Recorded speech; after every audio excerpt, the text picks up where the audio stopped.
So Otto Wallin barely gets past his last opponent, and I think it might have just been ring rust because he hadn't been in the ring for like a year or so more.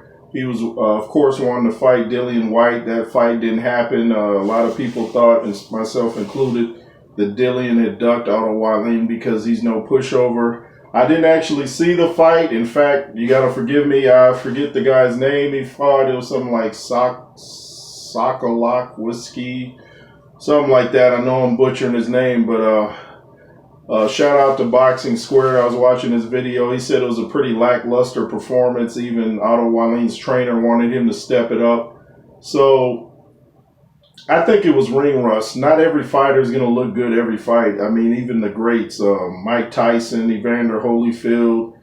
You can even throw in Riddick Bowe, Ray Mercer, David Tua, Lennox Lewis. All of them had fights where they weren't, not necessarily, I won't say they weren't at their best, but it depends on the opponent, you know. You're only as good as your opponent. I was at the Lennox Lewis-Henry Akinwande fight in Reno, Nevada, and that was a pretty much a hug fest because Henry Akinwande was terrified of Lennox Lewis and he wouldn't stop holding, and Mills Lane disqualified him for excessive holding. So you're only as good as your opponent. I haven't seen the fight. I tried to find it. I just saw little clips. So I don't know if the guy Otto Wallin was fighting was trying to mix it up, or was he just trying to, go the distance. So it's hard to critique when you don't see it, but I still know Otto Wallin's a tough fighter for anybody out there. And I would have liked to see him fight Dillian White. Boxing news, Tyson Fury was clowning a couple heavyweights. He said Anthony Joshua was a big useless dosser who came to America where they know how to box, and he said he lost to a chubby guy and got knocked out and all that. He said he made it sound like Usyk wasn't anything special.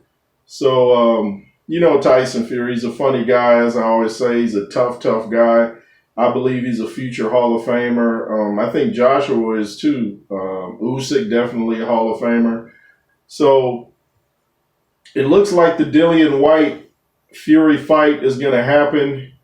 And it's like I said, though, a lot of people are giving Dillian White, a big chance here. I'm not one of them because I think his legs are going. And I keep saying this. I saw it when he had the rematch with Povetkin. I could see, first I could see Povetkin's legs were gone just walking to the ring. His legs looked a little jellyish, a bit shaky, like noodles. So that's the first sign of a fighter that's kind of reaching the end of the road. And I was talking in the comments about George Foreman on his comeback.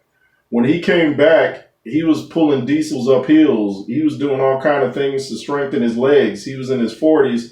He never got knocked down in his comeback. He got knocked down when he was younger, but in his comeback, he never got knocked down. Why?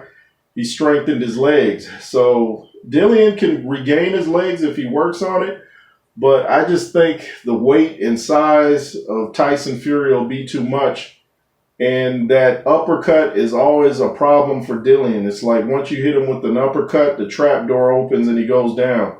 So I'm looking for Tyson Fury to knock Dillian White out.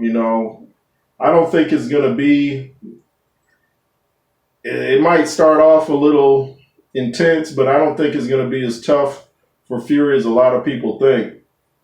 I know people are looking at Dillian, and he's had a lot of runarounds with the WBC and looks like he's being ducked, but, I think that Tyson Fury is just, he's just a hard guy to beat. The size and the height. Now he's with Sugar Hill. He's sitting down on his punches. So I think Tyson Fury will knock him out late. And I still want to see the fight. Don't get me wrong. But I hear some talks of Wilder potentially fighting, was it Joseph Parker? Yeah, Joseph Parker. That would be an interesting fight because if Joseph Parker fights Wilder like he fought in his last fight, I look for Joseph Parker to win. And I think he's got the chin to take the Deontay overhand right. He'll probably get knocked down, But I think Joseph Parker, skill-wise, is levels above Deontay Wilder. You know, just about every heavyweight's levels above Wilder when it comes to boxing skill. They just don't have the power of Deontay. So I think Joseph Parker would probably win by decision or late stoppage. And if Deontay loses 3 fights in a row, he might hang it up. So that's how I see that. Not Joseph Parker, Joe Joyce, I'd like to see him fight soon.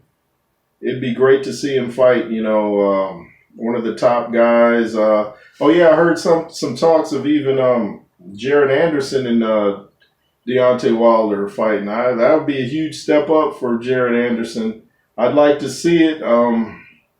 He doesn't have the experience, but he's got that fast jab, knows how to box, so I'm going to have to analyze that a little more before I make a prediction if that fight happens. I don't think it will. I think that's just talk to keep the fans excited. But that's how I see it. Thanks for watching. This is N.W.J. And let's make sure this page takes off like a car with the brakes off.